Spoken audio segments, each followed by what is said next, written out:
Test ইয়ার preposition যখন টাইমকে refer করে তখন তার আগে আমরা অ্যাট বসাই।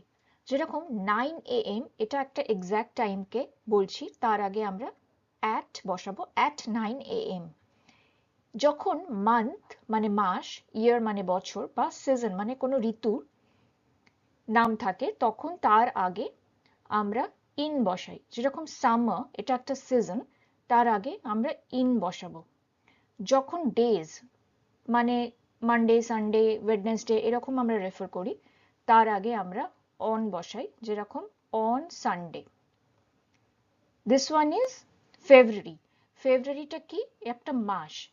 তো আমরা জানি যে মাসের আগে আমরা ইন বসাবো, সো ইন ফেব্রুয়ারি। 2024, এটা একটা ইয়ার। ইয়ার হচ্ছে ইনের আন্ডারে পড়ছে, তো ইন